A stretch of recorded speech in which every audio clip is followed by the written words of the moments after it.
ক সুখ একত্র মনু পশ্চাৎ। কোরআনের আয়াত খুশি না? না না, কোরআনের আয়াত এটা বেদের মন্ত্র। কের মন্ত্র? আশেপাশে দাদা কাকা যেটা আসেনি, হ্যাঁ, খাতা আর কলম লন, খালি খালি বয়ান শূন্য কামিত না। ঠাকুরগাঁয়ে সম্ভ্রান্ত হিন্দু এক পরিবারের জন্ম আমার। আপনারা তো সবাই মুসলমানের ঘরের মুসলমান, আমি হিন্দুর ঘরের মুসলমান, ঠিক কিনা? এমনি এমনি মুসলমান হই নাই। মনে করছেন গরুর গোশত খাওয়ার আছে? হ্যাঁ, গরুর গোশত খাওয়ার লোভে? আহা, আরে গরুর গোশত খাওয়ার জন্য এখন মুসলমান হওয়ার প্রয়োজন না। অনেক আমার দাদা কাকা যেটা খায়, কি কথা কন না? কেমনে বুঝে? সম্ভ্রান্ত এক হিন্দু পরিবারে জন্ম আমার। 12 মাসে 13 পূজা, 33 কোটি দেবদেবী, তুলসীর গাছের তলায় 64 কোটি ভগবান। সংস্কৃত ভাষার উপরে পাণ্ডিত্য নিয়ে, ডিগ্রি নিয়ে, গবেষণা কইরা বেদ পুরাণ রামায়ণ মহাভারত জেন্দা বেস্তা স্মৃতি শ্রুতি মনুসংহিতা শ্রীমৎ ভাগবত গীতা রাজভোগ কালীভোগ ছাড়াও অসংখ্য কিতাবাদি গবেষণা কইরা 44,441 খানা মন্ত্র পইরা দেখলাম তার ভিতরে 30,000 মন্ত্র শুধু মুসলমানের গুণগান। শুনবেন? কইতাম না আজ যা কইতাম না। যারা দাঁড়ায় আছেন যদি বন তাইলে কই।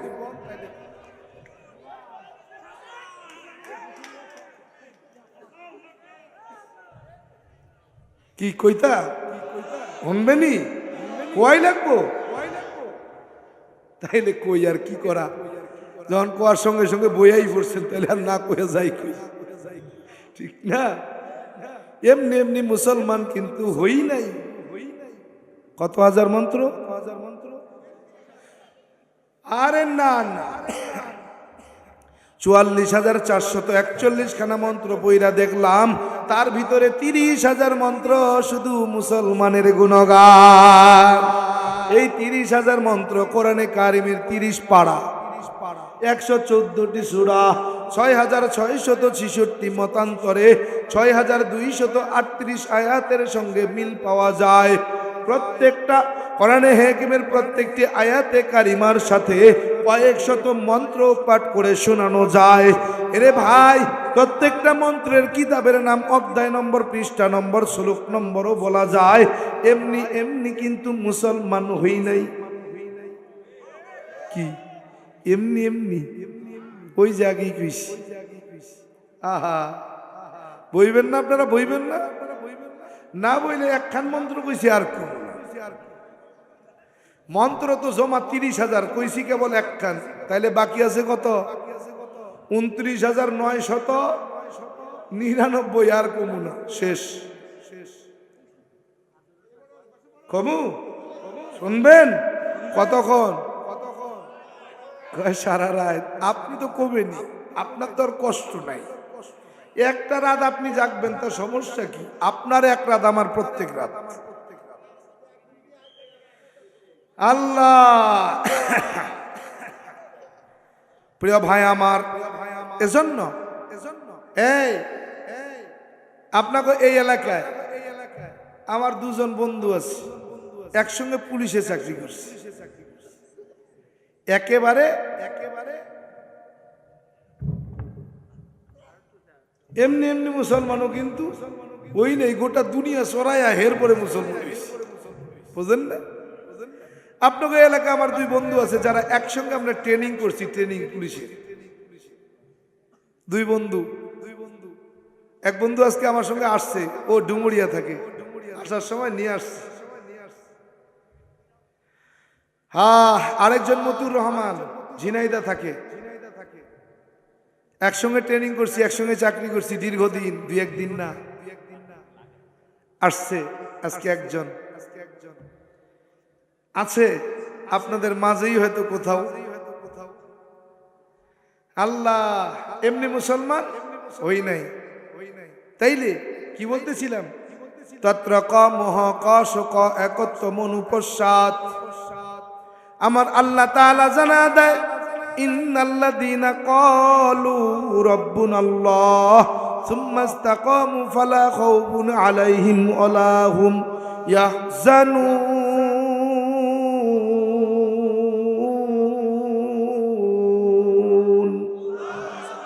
আল্লাহ তাআলা বলেন, নিশ্চয়ই যারা আমি রবকে রব বলে স্বীকৃতি দিয়েছে, মেনে নিয়েছে, সুম্মা ইসতাকামু ফালা খাউফুন, তাদের দুনিয়াতে না আছে কোনো ভয়, ওয়ালা হুম ইয়াহজানুন, আর পরকালে না আছে কোনো চিন্তা। কি ঠিক কি না? ব্রাহ্মণেরা তাদের ধর্মগ্রন্থ বেদের মধ্যে জানায়া দেয়, তত্র কমহ, দুনিয়াতে যদি তুমি শান্তি পেতে চাও, কশক আর পরকালে যদি মুক্তি পেতে চাও, একত্ব মনুপশ্চাৎ, 12 মাসে 13 জন খোদা, 33 কোটি দেব দেবী, তুলসীর গাছের তলায় 64 কোটি ভগবানকে ছেড়ে দাও, একত্ব মনুপশ্চাৎ সৃষ্টিকর্তা এক আল্লাহকে মেনে নাও। আল্লাহ কয়জন? না না, 12 মাসে 13 জন না। কেমনে বুঝাইতাম? আল্লাহ পণ্ডিত হবার পর যখন বাবার সামনে গিয়া বইয়া বলি, বাবা আপনি তো আমারে পণ্ডিত বানাইলেন, পণ্ডিত পণ্ডিত। বাবা পণ্ডিত হয়ে আসলাম, আপনার কাছে কিছু কথা জানতে চাই, বলবেন? বলে হ্যাঁ বলো। বললাম, বাজান, দুনিয়ার জমিনে মুসলমানরা বড় বোকা, তাদের মতো মূর্খ আর কেউ নাই। আমরা বড় ভালো, আমাদের মতো ভালো দুনিয়াতে কেউ নেই। বলে কেমন? বললাম, বাবা কেমন মূর্খ? আল্লাহরে দেখে না, আল্লাহর কদমে সিজদা করে, কিন্তু আমরা কত ভালো, ভগবানের দেখা দেখা ভগবানের কদমে সিজদা করি। বাবা কয়, তোর মতো সন্তানই তো আমার দরকার। তুই আমার বংশের গর্ব, তুই আমার বংশের উজ্জ্বল নক্ষত্র, তুই তো আমার বংশের মান সম্মান বাঁচাবি। এইবার কই, বাবা আগে ভাবতাম, আগে ভাবতাম, এখন কি ভাবো? আমি বললাম, বাবা এখন কি ভাবি শুনবেন? না তাস্তে প্রতিমা আসতে। বাবা কয়, মানে কি? বললাম, বাবা সৃষ্টিকর্তার নাকি কোনো আকার নাই, আকৃতি নাই, প্রতিমূর্তি নাই, প্রতিচ্ছবি নাই, দেখা যায় না, ধরা যায় না, ছোঁয়া যায় না, লাল নীল হলুদ না সবুজ তা অনুভব করা যায় না। কথা বলেন ঠিক কিনা? বাবা কয়, কি বলতে চাও? আমি বললাম, বাবা মন্ত্র সত্য নাকি আমরা সত্য? বাবা কয়, কি কও? কথাবার্তা একটু বুঝা শুনে কও। কি কইতাম? বাবাই করে, বাবা হঠাৎ করে এই প্রস্তাব কেন? আমি বললাম, বাবা মন্ত্র যদি সত্য হয় তাইলে আমরা বড় মিথ্যা, আর মিথ্যা আমরা যদি সত্য হই তাইলে মুসলমান মিথ্যা। মন্ত্র সত্য হলে মুসলমান সত্য, আমরা মিথ্যা, আর যদি আমরা সত্য হই তাইলে মন্ত্র মিথ্যা, মুসলমান মিথ্যা। বাবা কয়, বাবা বেদের মন্ত্রকে অসত্য বলার ক্ষমতা আমি তো দূরের কথা 14 গোষ্ঠীরও নাই। অবশ্যই বেদের মন্ত্র সত্য, যদি সত্য হয় তাইলে আমরা মিথ্যা। বলে, বাবা এমন ভাবে বলে না। বললাম, কেন নয়? বলে, বাবা এই জন্য নয়। কেন? বলে, বাবা রে, পূর্বপুরুষ করে আসছে, পূর্বপুরুষের ঐতিহ্য ছেড়ে দেওয়া যায় না। কার? পূর্বপুরুষ করে আসছে, তার ঐতিহ্য ছাড়া যাবে না। আমার একটা সম্মান আছে না?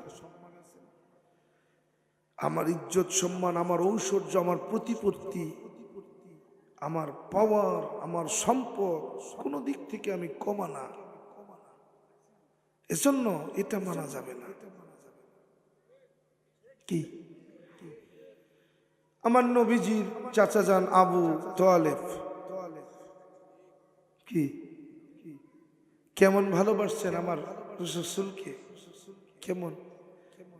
আমার রসুল বললেন যে হ্যাঁ উম্মত শোনো, দুনিয়ার সমস্ত উম্মতের ভালোবাসা যদি এক পাল্লায় দেওয়া হয়, আমার চাচা আবু তালেবের ভালোবাসা যদি আরেক পাল্লায় দেওয়া হয়, আমার চাচা আবু তালেবের ভালোবাসার পাল্লাটা ভারী হয়। এত পরিমাণে ভালোবেসছেন। কিন্তু ইন্তেকালের অন্তিম মুহূর্তে আবু জাহেল, উতবা, সাইবা, আবু সুফিয়ান আমার নবীজি সামনে বসা। আমার নবী ডাক দিয়া বলেন, ইয়া আবা মান ক্বালা লা ইলাহা ইল্লাল্লাহু মুহাম্মাদুর রাসূলুল্লাহ মুখলিসান ফাদাখালাল জান্নাহ। হ্যাঁ চাচা, আপনি শুধু জবানে উচ্চারণ করেন লা ইলাহা ইল্লাল্লাহু মুহাম্মাদুর রাসূলুল্লাহ, আমি মুহাম্মদ ওয়াদা করলাম কাল হাসরের ময়দানে আপনারে নানিয়া আমি মুহাম্মদ জান্নাতে যাব। আবু জাহাল লাফ দিয়ে উঠে কয়, আবু তালেব তুমি কি আজকে সত্যি অন্তিম মুহূর্তে ভাতিজার নতুন ধর্ম গ্রহণ করে বাপদাদার ধর্মকে অপমান করবা? তুমি কি সত্যি আজকে ভাতিজার নতুন ধর্ম গ্রহণ করে বাপদাদার তৈরি করা 360 জন খোদাকে অস্বীকার করবা? তুমি কি আজকে তোমার অবস্থানকে তুমি ভুলে যাবা? ও আবু তালেব, এই সমাজে, এই এলাকায় তোমার একটা সুনাম খ্যাতি যশ আছে। খবরদার, খবরদার, ভাতিজার নতুন ধর্ম গ্রহণ করে মৃত্যুবরণ করে তুমি বাপদাদার ধর্মকে কলঙ্কিত করো না। বাপদাদার তৈরি করা 360 জন খোদাকে অপমান করিও না। খবরদার, তোমার সম্মান, তোমার ঐশ্বর্যকে তুমি তুলার সঙ্গে মিশাইও না। আবু তালেব পড়ে না। দ্বিতীয়বার আমার নবী বলেন, ইয়া আবা মান ক্বালা লা ইলাহা ইল্লাল্লাহ মুখলিসান ফাদাখালাল জান্নাহ। চাচা বুঝছি, আমি ভাতিজাকে আপনার নবী বলে স্বীকার করতে লজ্জাবোধ হয়, দরকার নাই আমাকে নবী বলার। আপনি শুধু জবানে উচ্চারণ করেন লা ইলাহা ইল্লাল্লাহ, আমি নবী ওয়াদা করলাম কাল আপনাকে নানিয়া আমি জান্নাতে প্রবেশ করব না। আবু জাহাল লাফ দিয়ে উঠে বলে, ও আবু তালেব সত্যি কি তুমি তাই করবে নাকি? খবরদার, খবরদার, তোমার একটা সম্মান, ঐশ্বর্য, তোমার প্রতিপত্তি, তোমার একটা স্ট্যাটাস আছে। কি? আবু তালেব পড়ে না। আমার নবীজি বলে, চাচা যান, সবার সামনে বলতে আপনার লজ্জাবোধ হয়? আমার নবীজি কানটা আগায় দিলেন মুখের কাছে, বলে, চাচা আপনি আমার কানে কানে বলেন, প্রকাশ্যেও বলার প্রয়োজন নাই। আপনি যদি আমার কানে কানে শুধু বলেন লা ইলাহা ইল্লাল্লাহ, আমি ওয়াদা করলাম কাল হাসরের ময়দানে আপনাদের নানিয়া আমি জান্নাতে যাব না। আবু লাহাব লাফ দিয়ে উঠে কয়, ও আবু তালেব, তোমার মনোভাব কি? যাওয়ার আগে বাপ দাদার ধর্মকে অসম্মান করবা? বিদায় নেওয়ার আগে তোমার সম্মান, তোমার খ্যাতি, তোমার ইজ্জত, বাপদাদার তৈরি করা 360 খোদাকে অসম্মান করবা? খবরদার। আবু তালেব কিন্তু কালেমা পড়েনি।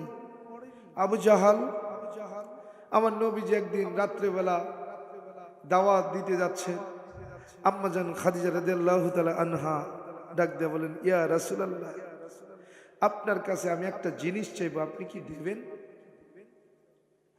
আমার নবীজি বলেন, ও খাদিজা, তোমার যদি মনে হয় আমি দিতে পারবো না তো চাইও না, বরং তার কাছে যাও যিনি খালি হাতে ফিরান না। সুবহানাল্লাহ কইবেন না? কেমন জবাব! আর আমার আপনার কাছে যদি চাইতো, আচ্ছা ঠিক আছে, দিমনে, সমস্যা নেই, টেনশন করো না। কি দিতে পারি আর না পারি, আগে ওয়াদা করতে।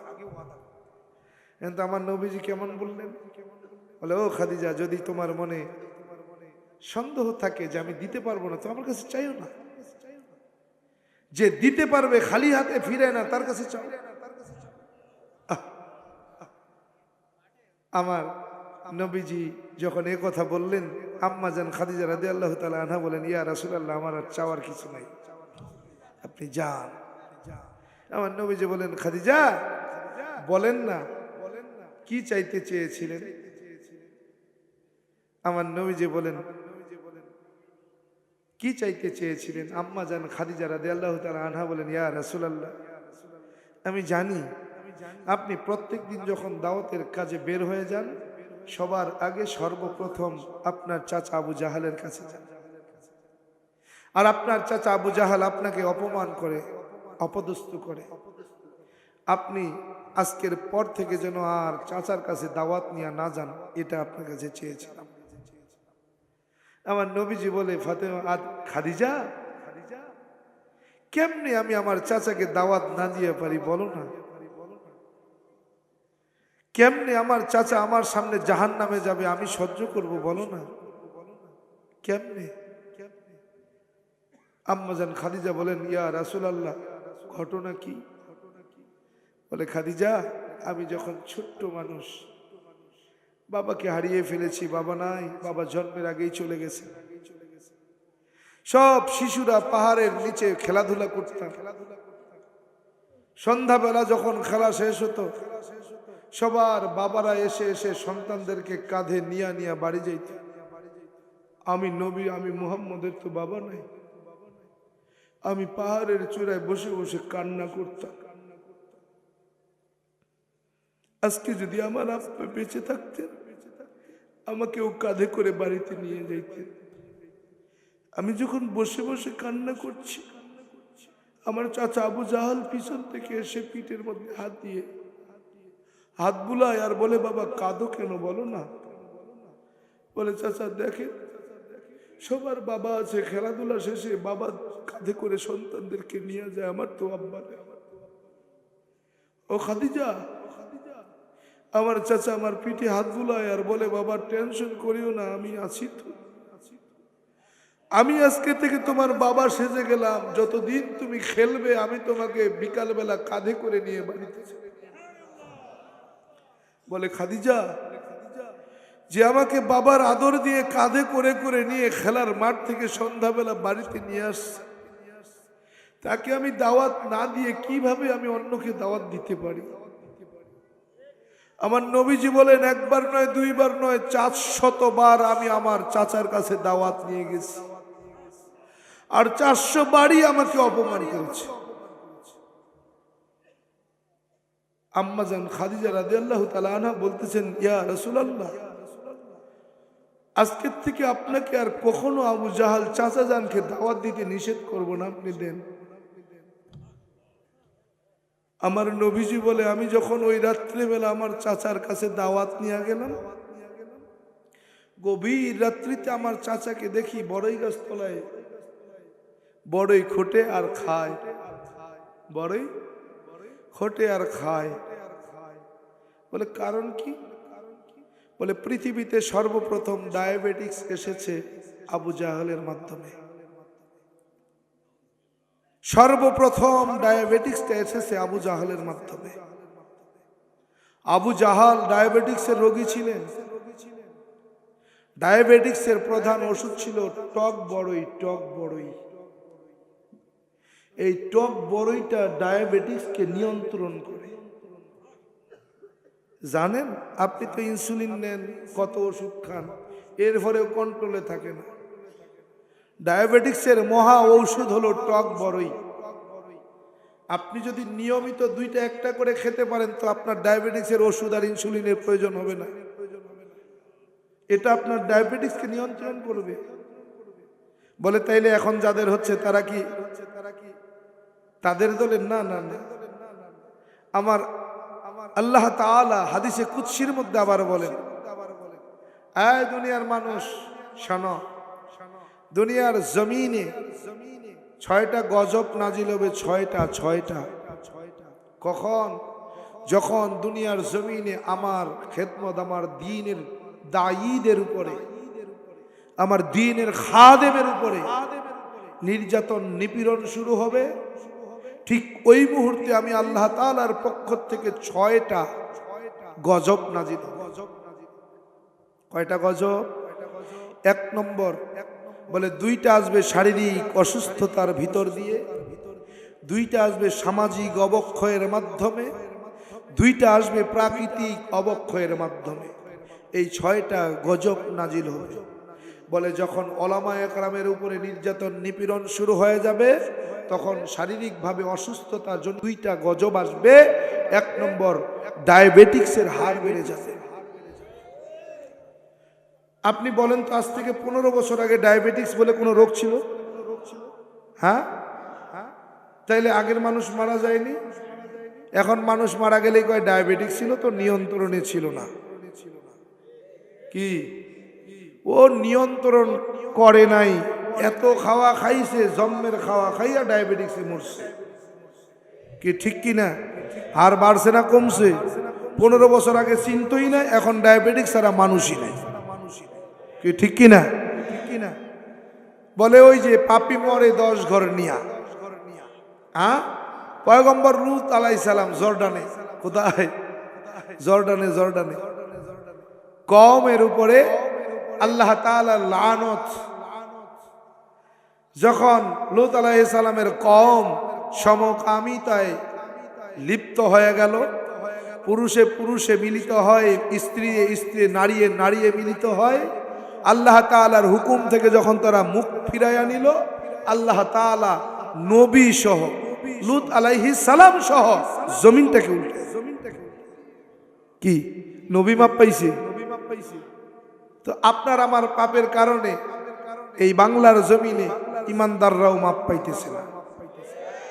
কথা বলেন, আপনার পাপের কারণে আজকে মুমিনরা মাপ পায় না, আপনার সাথে মুমিনরাও আযাবে গজবে নিমজ্জিত হয়ে যায়। এই যে ডায়াবেটিক্স, এটা পাপীদের গজব, পাপীদের গুনাহের কারণে মুমিনদের উপরে নাজিল হয়েছে। 1 নম্বর বলে কি, ডায়াবেটিক্সের হার কি হবে? বেড়ে যাবে। 2 নম্বর, হার্ট স্ট্রোকের হার বেড়ে যাবে। কি বেড়ে যাবে? মানুষ মইরা গেলেই কয় স্ট্রোক করছিল। কি আচ্ছা বলেন, আজকে থেকে 15 বছর আগে স্ট্রোক ছিল? ঘুমাইছে, ঘুমের মধ্যে মারা গেছে। কি হয়েছে? ওই ঘুমের মধ্যেই মারা গেছে। স্ট্রোক বলে কেউ চিনতো না। এখন স্ট্রোক আর ডায়াবেটিক্স ছাড়া মানুষ মরেই না। কথা কন না কে? তার মানে কি বোঝা যায়? এগুলো গজব। 2টা সামাজিক অবক্ষয়। বাবা মা যখন ছেলে সন্তানদেরকে বিবাহ দেবে, এই ছেলে সন্তানকে বিবাহ দিতে গেলে আগে হারবালের চিকিৎসা করানো লাগবে, নাইলে বিয়া দিয়া ঘরে বউ নিয়ে আসবে, 1 সপ্তাহ পরে বাপের বাড়ি যাবে, আর আসবে না। কথা কন, মানে কি? ধ্বজভঙ্গ। কথা কন না? ধ্বজভঙ্গের হার বেড়ে যাবে। চিকিৎসা ছাড়া যুবকরা বিয়ে করতে সাহস পাবে না।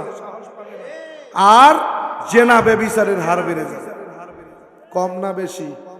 আপনাকে জিকরগাছা এলাকায় এরকম ঘটে না? হ্যাঁ, জেনা ব্যভিচারী কম না বেশি? বলে সামাজিক দিক থেকে 2টা অবক্ষয় হবে। 1 নম্বরে জেনা ব্যভিচারের হার বেড়ে যাবে, 2 নম্বরে সন্তান বিবাহ দেওয়ার আগে হারবালের চিকিৎসা করানো লাগবে। 2টা প্রাকৃতিক দুর্যোগ। বলে যখন ওলামায়ে একরামের উপরে নির্যাতন নিপীড়ন শুরু হবে, ঠিক ওই মুহূর্তে হারিকেন, সিডর, আইলা, নার্গিস আর আমফানের মতো ঘূর্ণিঝড় ঘন ঘন আসবে। ঘূর্ণিঝড় কম না বেশি? এক একটা নাম দিছে, কয় হারিকেন, কয় নার্গিস, কয় আইলা, সিডর। হ্যাঁ, কি ঘন ঘন না দেরিতে দেরিতে? এই আগে শুধু জানতো মুরব্বীরা জানে খালি কাল বৈশাখী ঝড় বৈশাখ মাসে হইতো, ঠিক না? এখন বৈশাখ মাস লাগে না, প্রত্যেক মাসে মাঝে মাঝে এক মাসে 2টা ঝড়ও আসে। কথা কয় না, ঠিক কি না? এই ঘূর্ণিঝড়ের হার বাড়ছে না কমছে? কেন কেন বলে ওই এক কারণ। 2 নম্বর, জমিন বৃষ্টির অভাবে জমিন ফেটে চৌচির হয়ে যায়। ফাটতেছে না? ফাটতেছে না? ফাটতেছে। তার মানে কি বোঝা গেল? আল্লাহ তাআলার গজব নাজিল হয়ে গেছে, ঠিক কি না? এরপরেও বলবা যে না না, এগুলোর মোকাবেলা করার মতো ক্ষমতা আমাদের আছে। জোরে কন, জোরে কন। আরে যেই ঝড় আল্লাহ দেয়, এই ঝড় আটকানোর মতো ক্ষমতা বান্দার হয়। ওই পিরোজপুর নাজিরপুরে এক মাহফিলে গেছি, এক আল্লাহর ওলির কারগুজারি আমারে শুনাইতেছে। কয় হুজুর জানেন কি আমাকে ওইখানে আল্লাহর ওলি আছে নাই এখন? কেমন? বলে একদিন ঝড় শুরু হয়েছে, ঝড় একটা মাত্র কুড়ে ঘর, খুঁটিগুলো উই পোকায় খাইয়ে গেছে। এই ঝড়টা যদি ধাক্কা দেয় তো ফইরেই যাইবে। তো ঘরের আম্মা জান ডাক দিয়ে কয় হুজুর ঝড়ের যে ভাব, এই ঘর তো থাকতো না। তো পশ্চিম পাশে একটা খুঁটি লাগান, খুঁটি যেন পূবের ঝড় আইসা ঘরটা পশ্চিম দিকে ফালায় আনা দেয়। কয় হুজুর, আম্মা জানে কইছে হুজুরে বাঁশ কাইটা খুঁটি বানাইয়া পূর্ব দিকে গাড়ছে। কোন দিক? ঝড় পূর্ব দিকের, খুঁটি গাড়ছে পূর্ব দিক। চিন্তা করা যায়? কয় হুজুর আম্মা জানে আইসা কয় আরে ব্যাককল, খুঁটি লাগাবা পশ্চিমে, লাগাইছো পূবে, ঝড় তো পূবে, তো পড়লে তো পশ্চিমে পড়বে। কে? আল্লাহর বান্দি। এই ঝড় পূবের থেকে আসছে, ঘরটা যদি পড়ে তো পশ্চিম দিকে পড়বে। যখন আমি ওই আল্লাহর সঙ্গে কি ফাল্লা দিতে যাবো? হ্যাঁ, আল্লাহ যদি ঘর ফালায় তো আমার খুঁটিতে আটকাবে?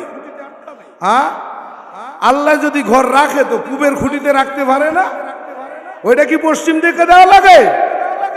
কয় হুজুর কি কইতাম? আল্লাহর বান্দায় কয় আমি কি আল্লাহর লগে ফাল্লা দিমু? খুঁটি পূবের দিকে লাগাইছি, যদি খুঁটিতে ঘর থাকে তো পূবের খুঁটিতেও থাকে। ঝড় শেষ হয়ে গেছে, ঘর দাঁড়ায় হারিস। সুবহানাল্লাহ কবেন না? চিন্তা করা যায়। এখন আপনি কি আল্লাহর সঙ্গে ফাল্লা দিবেন? কেমনে কইতাম, কেমনে আপনারে বুঝাইতাম? কোন আমরা সব জায়গায় খালি পাল্লা দিই, পাল্লা। আল্লাহ কয় ফাল্লা দিবি, বুঝবি ঠেলা। কি এই যত করবি চালাকি, বুঝবি পরে তার জ্বালাকি। কি ঠিক কি না? যত করবি চালাকি, বুঝবি পরে তার জ্বালাকি। এর যে জ্বালা কেমন এটা বুঝবি পরে। কি আহা, কেমনে বুঝাইতাম? কি বলতেছিলাম যেন? ওই যে গজব, গজব। আবু জাহেলের সর্বপ্রথম ডায়াবেটিস। কার? গজব, গজব। এই গজবটা এখন আমাদের উপরে, কি ঠিক না? কারণ কি? কারণ কি? কারণ কি? এই যে এই যে এই যে এই যে 2 হাতের কামাই, 2 হাতের কামাই, এই 2 হাতের কামাইয়ে ডায়াবেটিক্সের মতো গজব আপনার আমার উপরে এসে বসছে। কথা কন না? আমার নবী বলেন, আমি দাওয়াত দিতে গেলাম, আমার চাচারে দেখি যে বড়ই গাছ তলায় বইয়া বইয়া বড়ই কুড়ায় আর খায়। আমি যায়া সালাম দিলাম, আসসালামু আলাইকা, আসসালামু আলাইকুম, আসসালামু আলাইকা আলাল হুদা। আমার নবী সালাম দিলেন। অমুসলিমদের সালাম আছে, আপনি দিতে পারেন, কিন্তু আপনি নমস্কার দিতে পারবেন না। আমাকেও কিছু মুসলমান ভাই আছে না, দাদাকে দেখলে নমস্কার দেয়, দেয়নি? দেয়নি। নমস্কার মানে জানো, নমস্কার মানে হলো নতশীল। এই তোর মাথাটা নত হবে কার কাছে? করছো কার কাছে, সঙ্গে সঙ্গে তুই মুশরিক, সঙ্গে সঙ্গে তুই কি মুশরিক, তোর ঈমান নাই। এবার যদি তুই নিজে মুসলমান দাবি করতে চাও, কালেমা পড়া ছাড়া হবার সুযোগ নেই, কি ঠিক কি না? তাই মুসলমান কখনো দাদাকে নমস্কার দিতে পারে? যেইটা দেয় ওইটারে যদি দেহ তাইলে মনে করবা ওইটা মুশরিক। আর মুশরিক কেমন? আমার রাসূল বলেন ইন্নাল মুশরিকিনা নাজাস, প্রত্যেক মুশরিক 24 ঘন্টা নাপাক। কি করবা কও? কেমনে বুঝাইতাম, কেমনে বুঝাইতাম? আহা, কি বলতেছিলাম? আমার নবীজি চাচা জান রে কইতেছে, ও চাচা জান, আপনি বড়ই গাছ তোলায় বইয়া বইয়া কি করেন? সালাম দিয়েছে, আসসালামু আলাইকা আলাল হুদা। আর মুসলিমদেরকে আপনারাও সালাম দেবেন, আসসালামু আলাইকুম আলাল হুদা, আসসালামু আলাইকা আলাল হুদা, আপনার সালাম অমুসলিমদের জন্য। মানে কি? আপনার উপরে আল্লাহ তাআলার হেদায়াতের মতো শান্তি বর্ষণ হোক, আপনাকে আল্লাহ তাআলা হেদায়াত দান করে, এই সালামের জবাব। আমার নবীজি সালাম দিলেন, আসসালামু আলাইকা আলাল হুদা ইয়া চাচা ইয়া আবা। সালাম দেওয়ার পরে আবু জাহেল কয়, মুহাম্মদ এত রাত্রে কি ব্যাপার? কয় চাচা জান আসলাম আপনার কাছে। কি ব্যাপার? চাচা কি করেন? দেখার জন্য আসছে। তা আপনি কি করেন এত রাত্রে বেলা? কি করতেছিল? এইটা ঘুরায় কইছে, পাথর খাই, পাথর। কি খাই? পাথর। কইতে দেরি, মুখের মধ্যে যে বড় এটা হেডাও পাথর, হাতের মুঠে যে বড় হেডাও পাথর, গাছের মধ্যে যে বড় হেডাও পাথর, সব পাথর, সব পাথর। এখন আবু জাহেল ডাক দেখ, মুহাম্মদ তুই বড় জাদুকর আমি জানি, কিন্তু এমন জাদুকর তা তো জানি না। এই তুই কি দিয়া জাদু করলি? আমি কইলাম আর সব হয়ে গেল? কি দিয়া জাদু করছো যে মুখের মধ্যে বড়ই খাইতেছি হেডাও পাথর হয়ে গেছে, হাতের মধ্যে যেটা হেডাও পাথর হয়ে গেছে, গাছের মধ্যে হেডাও পাথর। এই তোর জাদু মন্ত্র কি ক? আমার নবীজি কয়, চাচা এই জাদু মন্ত্র জানতে চান? ওই গাছের পাতায় দেখেন। কোনায়? জাতের গাছের পাতায় দেখেন এই জাদু মন্ত্র লিখা। আবু জাহেল তাকায় দেখে পাতার মধ্যে লিখা হইল লা ইলাহা ইল্লাল্লাহু মুহাম্মাদুর রাসূলুল্লাহ। বুদ্ধিজীবী তো আবু জাহেল ওই হইরাই কয়, ওরে সর্বনাশ, ওরে সর্বনাশ, তুই কৌশলে আমারে দিয়ে কালেমা পড়াবি, আমি কি করবো? এত বোকা আমি? কয় চাচা দেখেন না কি লিখা? কয় না, কয় চাচা কন না কি লিখা, জাদু মন্ত্রটা কন। আবু জাহেল এবার কয়, কয় মুহাম্মদ ওই গাছের পাতায় যে জাদু মন্ত্র লিখা, ওইখানে লিখা আছে উই আর তুই। মানে কি? কয় আল্লাহর রাসূল। এরপরেও মুখে জবানে জবানে উচ্চারণ করবে না। চিন্তা করা যায় কত বড় বুদ্ধিজীবী। আমাদের সমাজে এরকম কিছু বুদ্ধিজীবী আছে না? আছে না? আবু জাহেলের মতো কয় চোররে কয় চুরি করতে যাবি, গৃহস্থরে কয় সজাগ থাকবি। কথা কন, কথা কন। এক ভাইয়ের কাছে আরেক ভাইয়ের দ্বন্দ্ব বাধায় দিছে, কয় এই তোর বাপের সম্পদ তোর বাপ তোর নামে দিছে, তুই ওরে সার্বিকা? কথা কয় না। আরেক ভাইরে কয় এই তোর বাপ তোর নামে লিখছে, তুই তোর ভাইরে দিবি কে? কি দুই ভাইতে মারামারি বাধায় দিয়ে ও বগলদা ভাই। কথা কন না। এইবার মারামারি হয়ে একজন মোটামুটি মাথা টাথা ফাইটে হাসপাতালে, আরেকজনের কয় তুইও হাসপাতালে ভর্তি। কি এ তুই পারিস না, তোর বাচ্চার মাথায় ফাটাই দিয়ে তোর বাচ্চারে ভর্তি কর। কি আছে না এরকম মাতব্বর? ওরে বাবা কি বড় বুদ্ধিজীবী। এইবার কয় শোন, আমার বুদ্ধি অনুযায়ী যদি চলো তাইলে তোর ভাইরে একেবারে রাস্তার ফকির বানায়। ভাই তো ভাইয়ের উপরে খেপা, আরেক কয় ঠিক আছে মাতব্বর সাহেব, টেনশনের কোনো কারণ। এখন টাকা খরচ হবে 10,000, কয় টাকা দিবি 20,000, 10,000 ফকটও। আপনাকে এলাকায় এরকম নাই তাই? ওমা ওই পাশে যায়, এই তোর ভাই তোর নামে মামলা করছে, তুই বাঁচবি, কাউন্টার কর, তাড়াতাড়ি বাঁচতেছে কি ঠিক কি না? ওইটারে মামলা করা দিয়ে ওর পকেট থেকে 10,000। কি আবু জাহেল না ছিল এরকম বুদ্ধিজীবী, এই বুদ্ধি বেচ্চাই খাই, বুঝেন নাই?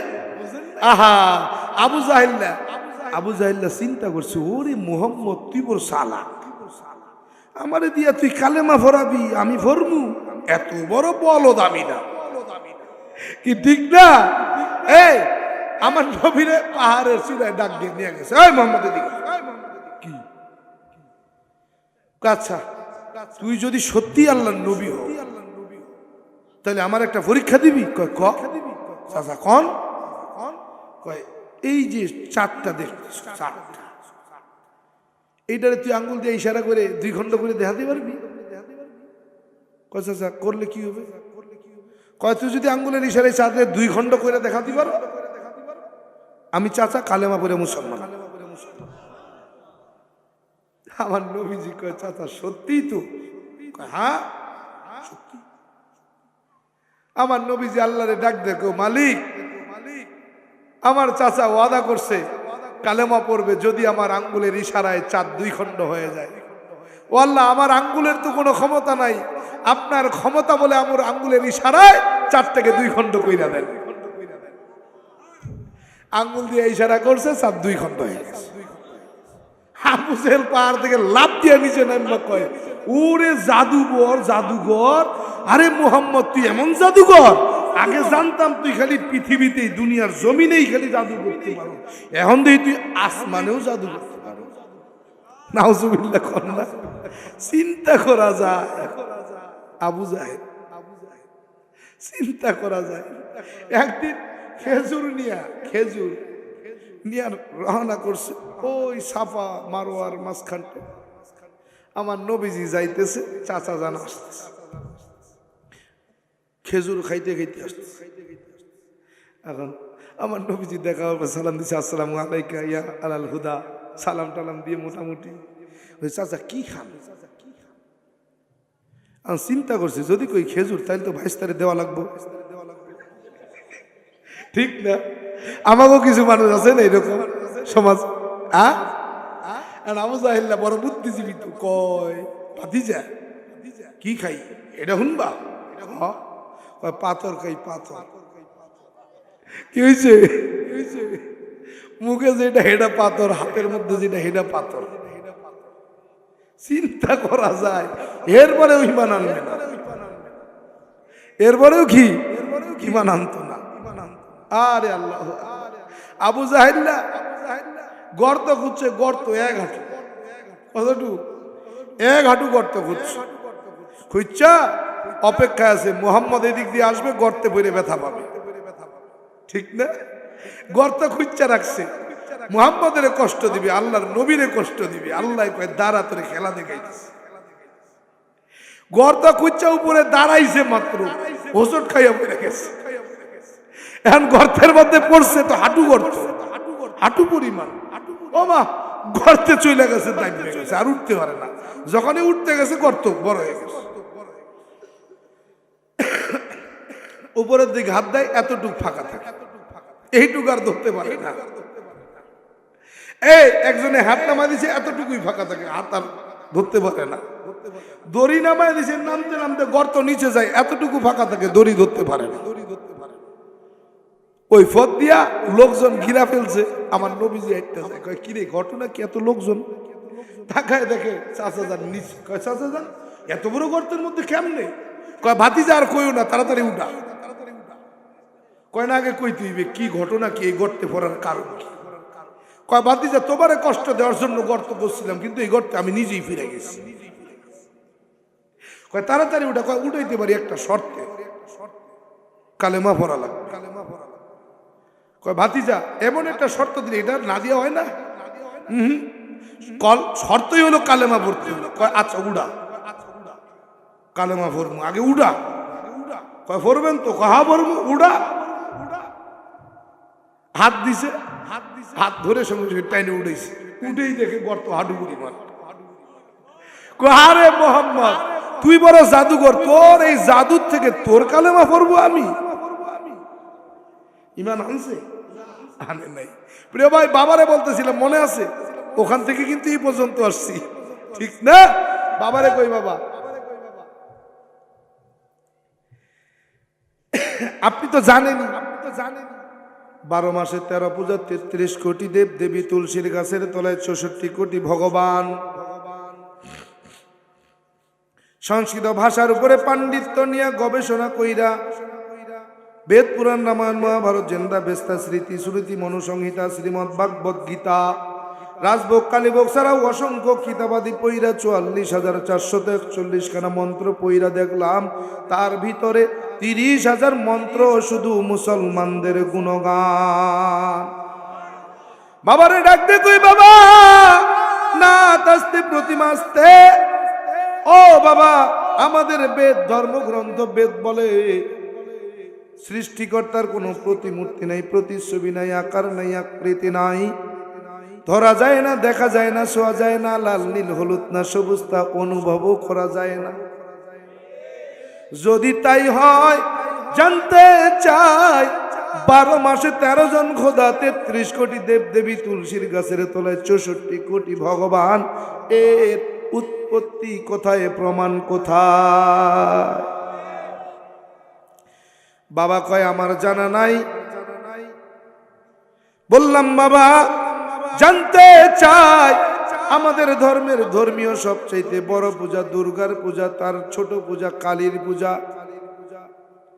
বাংলাদেশের মধ্যে সর্ববৃহৎ কালীর পূজা হয় আমি জানি, যতটুকু জানি মাগুরা জেলার মধ্যে কাইত্তানি পূজা, কি ঠিক না?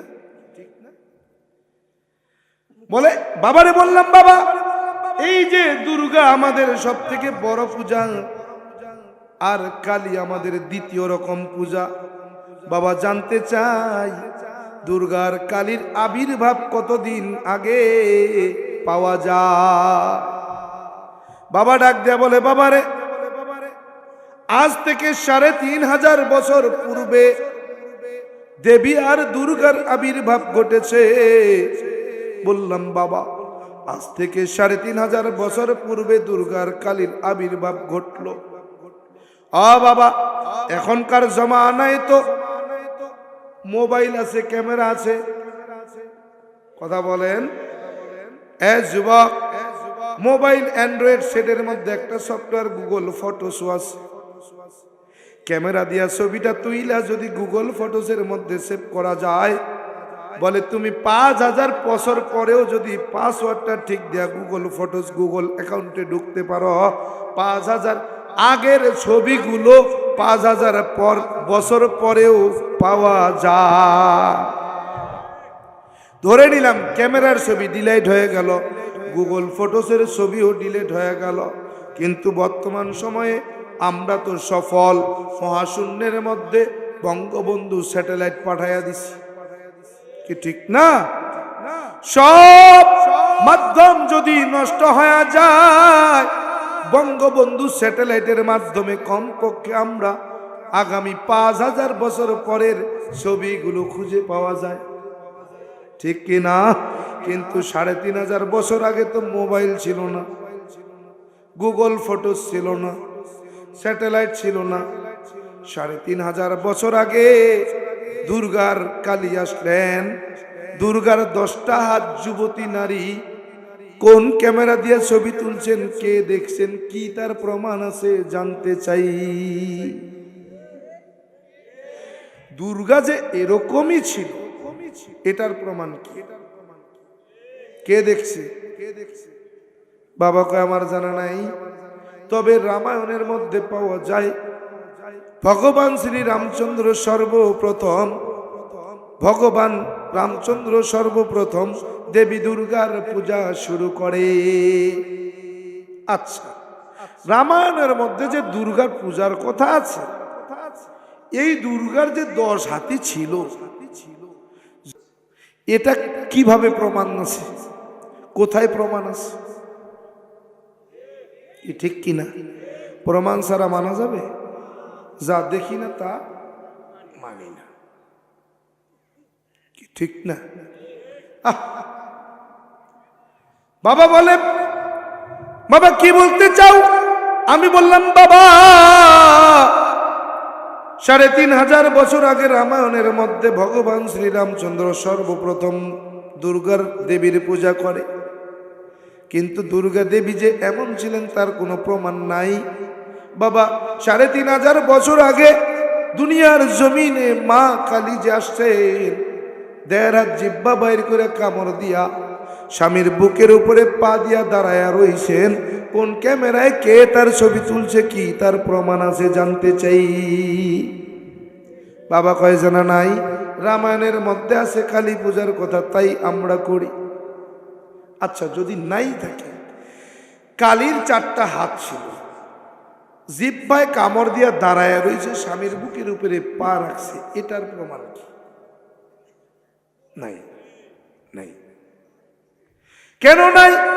বলে না, তাস্তে প্রতিমাস্তে, সৃষ্টিকর্তার নাকি কোনো প্রতিমূর্তি নাই, প্রতিছবি নাই, আকার নাই, আকৃতি নাই, ধরা যায় না, দেখা যায় না, ছোঁয়া যায় না, লাল নীল হলুদ না সবুজ তা অনুভব করা যায় না। ঠিক কিনা?